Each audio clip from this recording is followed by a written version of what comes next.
Hello everyone and welcome back to another video. So today I want to make a video dedicated to making an Imperial Fist list. I'm just going to go over the basics of what units that I like, what I love. I always get a lot of messages saying, hey Varak, I've got into the Imperial Fist because of you. Could you give me recommendations on what to start buying, what models to take and stuff like that? So hopefully this video will help you. It will give you insight to some of the things that I take, what I love, and what I like to use on the tabletop. So let's jump in and let's get talking. Just a small disclaimer, I am not a tournament player at all. Yes, I played in a few tournaments, but the 2v2 tournaments, they're the most funnest tournaments you can take part in because it's a much cooler atmosphere, I personally think. I'm not saying like all tournaments are bad or anything like that. I'm just saying 2v2 tournaments are a bit more laid back. So my list are more built to a type of narrative type of sense. Yes, I'm sure people will argue about my execution tags in this video, but really, I go in with the whole idea of being chilled and just having some fun and having some banter and yeah, just having a laugh along the way. Also, since the start of 8th edition, I've only played with Primaris when it comes to Space Marines. Yes, I have played with the Firstborn Marines before when I've played Horus Heresy and stuff like that, but with 8th edition and all the games I've played since then, it's a main Primaris force. So this video will include Primaris units only. That's not to say at some point I could come back and do another video including Firstborn Marines and stuff, because Centurions apparently very, very good. It's just that I haven't used them before and I don't really want to recommend you a unit that I haven't actually used. So just a heads up that the list I'm going to be talking about, or the units I'm going to be talking about, are pure Primaris units only. Okay, so what is the bonuses of taking an Imperial Fist force? Actually, I think we have some of the best bonuses when it comes to the tabletop. The first being that we ignore cover. So if you've got any pesky guys camping in buildings saying, haha, +1 to my save, I have cover, when you fight with them with Imperial Fist, we ignore that cover. That cover is basically not there. It's like there's no building there at all. We just shoot through it, we purge, we're just hitting them normal and they have no cover save. Second, if you take a bolt weapon in your unit, say for example just a standard bolt gun for a Primaris, then if you shoot that and you roll a 6 with that weapon, you generate another auto hit. Remember, it's an auto hit. You don't have to re-roll to hit it again, as I was doing at the start. I know I was a complete idiot. It's an absolute auto hit. So if you roll a 6, you get 2 shots with that weapon. We also have something that works alongside the Devastator Doctrine, which is by far my favourite doctrine, really. As an Imperial Fist, I do not move out the Devastator Doctrine. Yes, there's probably some benefits further down the line with bolt weapons and stuff like that, but for me, I normally take all my units in line with the Devastator Doctrine, and this is why. So whilst in the Devastator Doctrine, when resolving an attack made with a heavy weapon, so a weapon that has the heavy keyword, for example, a heavy bolter, if you wound against a vehicle or a building, you add 1 to the damage characteristic of that weapon for the attack. So instead of doing 1 damage with a heavy bolter, you do 2 damage to a vehicle or a building. This is why the Imperial Fists are really, really good at taking down big tanks, big buildings, any kind of big thing that has the building keyword or vehicle keyword. For me, for example, the execution tank, which we'll get to in a little while, I'm just giving you an example here now, that has heavy keywords all over it. I think it's only the storm bolters, the grenade launcher and the rocket pod that doesn't have the heavy keyword. Everything else has a heavy keyword, and the onslaught Gatling cannon, the heavy laser destroyer, the heavy bolters, the Icarius weapons, it all has the heavy keyword. So when you are firing against a vehicle or a building with those weapons, the damage that you do, you just add 1 to it. It can be an absolutely devastating piece of kit if used right against the right type of enemy. Right, let's move on to HQs, because of course HQs are a massive part of building your army, especially so when it comes to the Imperial Fist. Every army has HQs, no matter if they're Heretic, Xenos, Imperium, we all have HQs. We all have different HQs to take in our armies. The main ones for Space Marines are captains, lieutenants, chaplains, and of course librarians. Yes, there's other type of HQs, but I'm only going to list some of the main ones that I take in my force. Now, the most commonly taken unit as a HQ in any Space Marine force is a captain, but there's something much better that you can take, and that is a chapter master. Now, of course, that means you have to take a captain, but you have to spend 2 command points from bumping that captain then up to a chapter master. It actually used to be 3 command points, but in the latest Space Marine book, they cut it down by 1 command point, and I have to say, it is probably one of the best decisions you'll ever make when going into a Space Marine game. The reason being, when you deploy a captain on the tabletop, units within 6 inches of that captain can only reroll failed hit rolls of a 1, whereas you take a chapter master, units within 6 inches of that chapter master can reroll all hit rolls, no matter if they fail, if they pass, you can reroll all hit rolls. So there's a massive benefit of taking a chapter master when you come to do your hitting of enemy units. Some more important units to take in your force is, of course, lieutenants. Now, lieutenants are very vital on the battlefield because they have an aura which gives you the opportunity to reroll failed wound rolls of a 1. So just like the captain who can reroll failed hit rolls of a 1, the lieutenant can do the same, but with wound rolls. Anything that can give you another chance at hurting, hitting, damaging an enemy is a must in any force. And of course, with the amount of DACA you can put out and the potential damage you can do as an Imperial Fist, having these units buffing your force is a must. Now, there is other units like, of course, chaplains and librarians and stuff, but truth be told, I haven't really played with them, so I don't really want to go into like some of the best kind of tactics to use with them, because as I just stated, I haven't played with them, and I don't want to really give you false information going off what I've heard of other people. I'd rather just stick to what I know. So let's just move on, and let's go to the general units, the troop choices in an Imperial Fist force. Now, when it comes to the troop choices, there is a number of options to take, but the main option that I always take are intercessors. Intercessors make up the bulk of my force. Yes, infiltrators are very, very cool. Yes, incursors can be cool. Truth be told, I've never played with incursors. I played with infiltrators a couple of times before, but intercessors have always been the standout unit for me in my army. The reason being is that, of course, they have bolt weapons. So going back to what we said before, if you roll a 6, it's a generated another hit on your target. But with intercessors, you can equip them with Stalker Bolter rifles. Now, the Stalker Bolter rifle then changes that weapon to a heavy weapon. You only get 1 shot, but then you have the potential of doing 3 damage per shot to a vehicle. So you can see the amount of firepower that you can potentially put out and the amount of damage that you can put onto a target. And of course, failing that, if you don't want to put really damage onto a vehicle, these intercessors, when they're equipped with Stalker Bolt rifles, are the perfect weapon for killing other Primaris Marines. And what I mean by that is, we as Imperial Fists ignore cover. You'll normally find that your friend deploys his guys into cover, so they have that bonus to their saving throw. Now, if we have our guys who are ignoring cover and they're doing 2 damage per shot, we ignore the cover.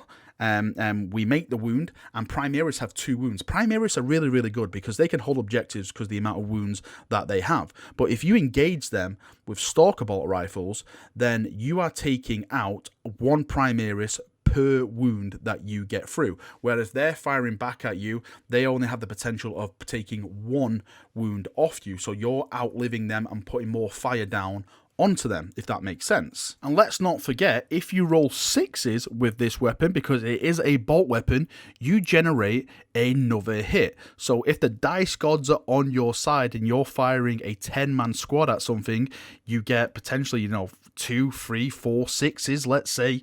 That is a whole bunch of other auto hits on that target that could potentially do 2 damage to an infantry or 3 damage to a vehicle. This is why I absolutely love these chaps. I'm actually thinking now my next list is going to involve just more or less purely intercessors with the stalker bolters. I'm thinking of taking around 40 intercessors, so 4 10-man squads, just purely kitted out with stalker bolters, and see the potential of damage I can rain down upon my enemies. Now, moving on to the elites, and elite has a lot of things really to go through. Yes, I'm sure there's going to be some people in the comment section saying, Valrak, you never mentioned Centurions. Centurions are probably one of the best units you can ever take for the Imperial Fist. You are right, but the thing is, I've never used them, so I can't really give my feedback on them if I've never used them. Plus, narrative sense, I'm doing my Space Marines as fully Primaris, so I don't think I'll ever include Centurions into my army. One of the things that we do have is aggressors. Aggressors are kind of like Centurions. Yes, they're probably not as beastly as Centurions, but they're basically the Primaris version, I personally feel like, because if you equip them with Boltstorm Gauntlets are bolters, and you can put out a tremendous amount of Dakar with these weapons. Aggressors have something really, really cool with them. So if you don't move an aggressor in one turn of movement, you get to fire twice with them. So if you move him, you fire 6 shots per aggressor, depending, let's just say you take an average, a 3-man squad, as normally people do. That's 18 shots. But if you don't move, then you're taking 36 shots with that aggressor unit. Now, the really cool thing is, as I just mentioned, they have the bolter in their hand, so it's bolters. So again, if you're rolling 36 shots, and let's say you have the chapter master near him, giving them the aura, re-rolling all hit rolls, and you're getting 6s with them as well, which statistically you should be getting, they're generating auto hits with those bolters again. So you can just imagine the amount of firepower you can put out on a target. The only downside with aggressors is getting them up the board. I call them duck bums because they just waddle up the board, waddle. I was really excited that the new Impulsor would be able to transport them, because it has an assault word on it where you can deploy whatever out of that in the movement phase and still get to fire, but you can't take aggressors in that tank. And I was like, oh my god, holy emperor, really? This is like, a proper dedicated transport, and we can't take the only thing that need transport. It's probably balance wise, but it was a really kick in the balls for me about that. But aggressors, if you can get them up there, if you can get them firing, purging, then they are very, very, very good and effective indeed. You have stuff like the Redemptor Dreadnought, which again is very, very good. It has a heavy Gatling cannon on there. You can equip it with a flamer or a mini little Gatling cannon underneath. Again, that all has the heavy keyword, so against vehicles it's really good. If you can get it into melee combat, it can be very, very devastating with its fist. And the Invicta Tactical Warsuit is another thing. I've used that a couple of times. That can be really cool because you can deploy that forward in front of your force and have that as like a very threatening unit straight away, charging into the lines. Again, you can equip that with a flamer, or you can equip that with I think it's an autocannon, a twin autocannon. Again, has a heavy keyword, so if you're firing against vehicles or buildings and stuff, doing extra damage towards that. So there is a few options you can take. For me, I would always recommend to take the aggressors, do a 6-man squad of aggressors, or maybe a couple squad of aggressors, each 6-man, have them round the board, have them pushing up with bolters and stuff like that. The amount of firepower you can put out, as I just mentioned before, ignoring the cover, it really can be devastating if you get them into combat. When it comes to fast attack, actually as a Primaris, we don't really have a lot of options for fast attack. We have 2 options. It's an Inceptor squad and it is a Suppressor squad. Now, the good thing about the Inceptor squad is, again, harkening back to the bolters. They have bolters. They can put out a lot of Dakar. You can deploy them after turn 1, deep strike them in, as we like to say, because they hover in orbit and they come down. They have 3 wounds each. They're basically like deep striking aggressors, because they have the is it Mark X or something, or Gravis armor, let's call it. So they have 3 wounds a pop, and yes, they can put out a lot of stuff out. The only thing that they don't have is that the aggressors have power fists, so if you do charge them into combat, the aggressors can potentially do a more damage to like vehicles and stuff, because each one has 2 power fists each, so you can really be devastating. You know, put out a burst of fire, charge them in, and start punching things apart and stuff like that. Whereas Inceptors don't have that; they just, you know, they just hit with their weapons and stuff like that. Another fast attack option is Suppressor Squad. I've only played with a Suppressor Squad once. And it was kind of a success. The really cool thing about Suppressor Squads is that if you fire at a target and you wound that target can't then fire Overwatch. So you could probably come up with some tactics where you deep strike some suppressors in, and you're wanting to charge some units into a force, and you target that force which you want to charge into. So when you do wound to them, that force then can't do Overwatch to the force that you're thinking of charging them in. That could be a pretty cool tactic to use. I never use that. I just put them down, just dackered all the way. That is, you know, that's something that's probably more thought to think about for like the more tactical type of players. And moving on to the heavy support. Heavy support is very, very fun as a Primaris player because we have a lot of options here. We have Eliminator squads, we have Hellblaster squads, and of course, we have those absolutely delicious Repulsor executioner tanks. So let's start with the Eliminator squads. Eliminator squads are pretty cool. If you equip them with the actual sniper rifles, again, bolters and stuff, potential of hitting again. But what I equip them with is the Las Fusilier. It has a range of 36, strength 8, AP -5. If I'm not mistaken. Again, it's a heavy weapon. If you're firing at a vehicle, potential 4 damage per las fusel. There's a 3-man squad of these, so you can see, you know, it's 12 damage from that squad if it goes through. If the dice gods are on your side, then that is the amount of DACA you can put down on that target. Have a couple of these squads to harass some vehicles, you are just laughing yourself away. Of course, Hellblasters. Hellblasters were at one time probably the best unit for Primaris. I can argue probably not anymore. Yes, they're still up there. They're still ranked as something very, very good. So when it comes to Hellblasters, I always overcharge. You have to always overcharge. If you're not overcharging, what the hell is the point of taking Hellblasters? Just make sure your lieutenants and your chapter master / captain, whatever you want to take, you should be taking a chapter master, but you know, make sure they're close, because if they do get that 1, then they die. But of course, if you have the chapter master next to him, you can re-roll that, and hopefully it doesn't roll into another one and they stay alive and they live to purge another day. Now, the next thing is the most delicious thing for me. Absolutely love these boys. It is the Repulsor executioner tank. It's basically the main battle tank for the Primaris range. It has the heavy laser destroyer.